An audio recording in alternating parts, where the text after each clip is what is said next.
Hello everyone, this is Yana Smakula and thank you so much for joining me. Today I'm sharing two colorful party cards created with Spellbinders basic dies. The die set that I used to make these cards comes from the new March Classics release, and this release features a number of simple shaped dies with some sort of a very simple decorative detail to them. Before we jump to the card making process, I wanted to share some other projects that I created using the dies from this release. I am a huge fan of bold and bright colors and also of white space, so all of these cards are very simple, yet they are colorful and can be used for many different occasions. So first up, I have a card made using fancy edged squares die set. And you have small scalloped and regular squares here. And all of them have some sort of that decorative detail. There are dots and dashes. I used several colors of pink and yellow cardstock and added Make a Wish sentiment. And next up, a card made using scored and pierced squares set. And these squares can be used together with the squares from the previous set as well as with other square dies. Next up is OMG card made using scored and pierced circles set. So there are these scored and pierced squares, circles, ovals, and rectangles. And all of these work with the previously released Spellbinders basic shape dies, and I bet they work with the other basic shape dies from other manufacturers as well. Next up is the card made using fancy edged circles. Here I made these oversized circles into flowers by stamping tiny black leaves next to them. And I went with the oversized sentiment from Avery L. And by the way, I'll have supplies listed for all of these cards over on my blog in case you want to know which sentiment was used for each of those. And you can always get to my blog by clicking the link in the description in my video. Next one is Keep on Rocking card made using scored and pierced ovals set. And this is the card that I'll show you how to make in this video, as this is the most complicated of all.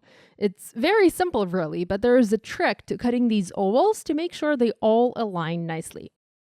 My next card features fancy edged ovals, and here I combine them with a regular ovals set from Spellbinders to create these fun and colorful frames. This one was made using fancy edged rectangles. I used pattern paper for the inside of some of the frames to spice this card a little bit. Next is open scalloped edge circles. Here I did a little bit of inlay die cutting. That's how I got rid of those negative pieces in the larger circle. This card was made using scored and pierced rectangle set, and I made the top rectangle into a wobble element. There's a mini wobbler under it, so just a fun element to play with, and you guys know that I just love to add wobblers to all of my cards. I am sharing super simple cards, all made using just these dies, but since these are such basic shapes, they can be used for multiple things. If you like to do die cutting, these can provide mats for your focal point, these can be turned into shakers, these can layer, and more. There's more ways that these can be used. And here's the last card. This one was done using fancy scalloped edge circle dies.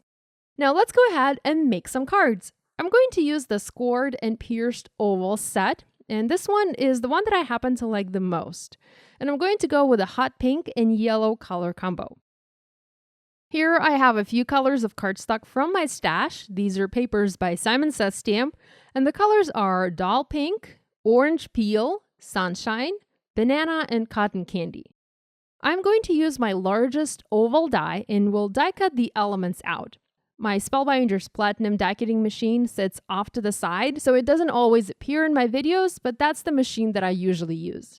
Now, I'm not showing you the die cutting process as it's very simple. I'm just cutting these ovals out. I'm not even embossing them. And here are my ovals all nice and cut. I'm going to arrange them in the order that I like, and going to fan them out the way that I want to see them on my card. Now, it's hard to visualize where the first oval ends, so to help me better see it, I'm going to use the negative die cut piece, and by placing it onto my oval cluster, I can now better tell the edges of the oval. I'm going to fuss around with the colored ovals a little bit more until I'm happy with the spacing. And now I'm going to use pieces of low tack tape to hold all of these ovals together. I'm going to flip this to the other side and we'll add tape from the back as well. Well, actually, that's where I need to have the tape. I do not need it on the front, but I had to add it onto the front to be able to pick these ovals up and flip them. I hope that makes sense. I'm also removing the tape from the front. Like I said, I don't need it there anymore, but I do feel like I need to add a bit more tape from the back to make this cluster just a bit more secure. I really need to make sure that these ovals are going to stay together just for now. I'm going to place my oval die onto this cluster and I'm going to align it with the base hot pink oval. And once your die settles over the die cut, you'll be able to feel it as it will fit right in where you want it and it will not move. So I'm using another piece of low tack tape and I'm only taping this die onto the most top die cut as that's the one that I will be removing right now and cutting in my machine. So the goal is to align the die every time onto each of the ovals, remove that oval one by one, run through the die cutting machine and cut oval parts one oval at a time. It sounds complicated, but really it is super simple. So here is my pink oval. I've cut it into 2 pieces and I'm going to save both of them to make 2 cards. I do not want to throw the other piece of cardstock away as it is still usable, so I'm going to use it for another project. I'm repeating the same steps for the other oval die cuts. I'm being careful with taping my die and cutting it in my machine, and here I have all of the oval slices nice and cut, and I'm ready to assemble the card.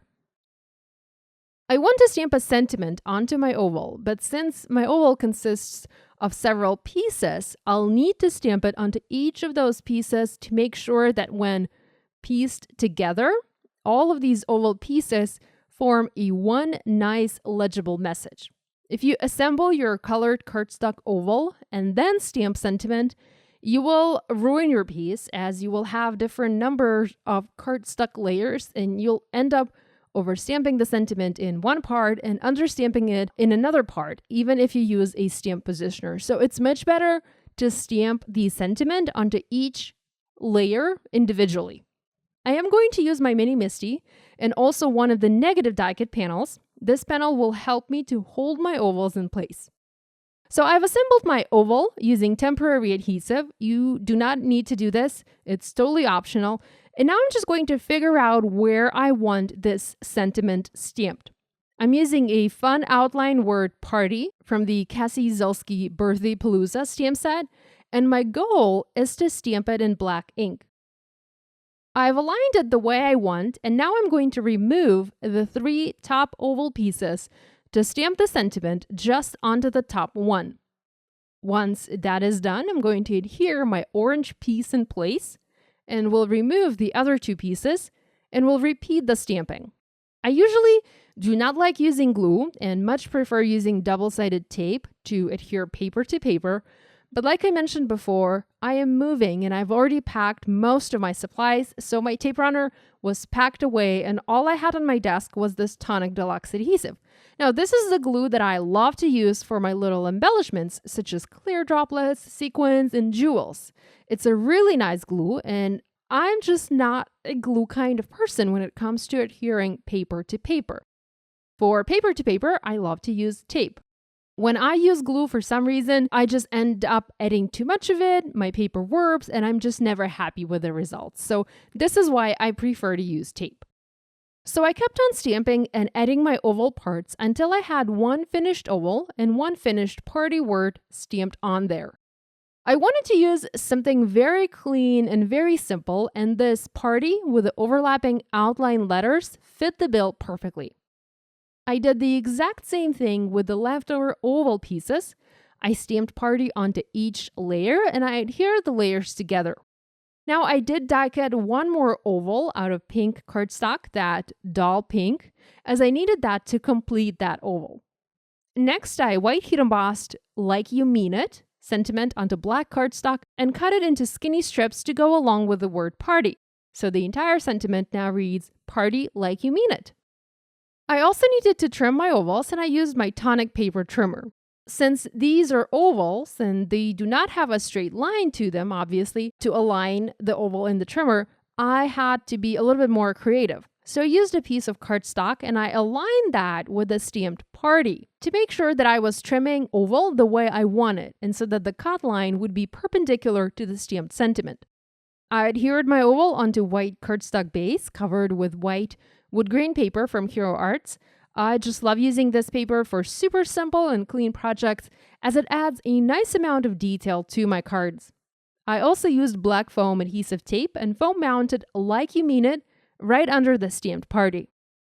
Finally, I used Nuvo drops in white and embellished my card with a few drops here and there, forming a visual triangle around the sentiment on the colorful ovals.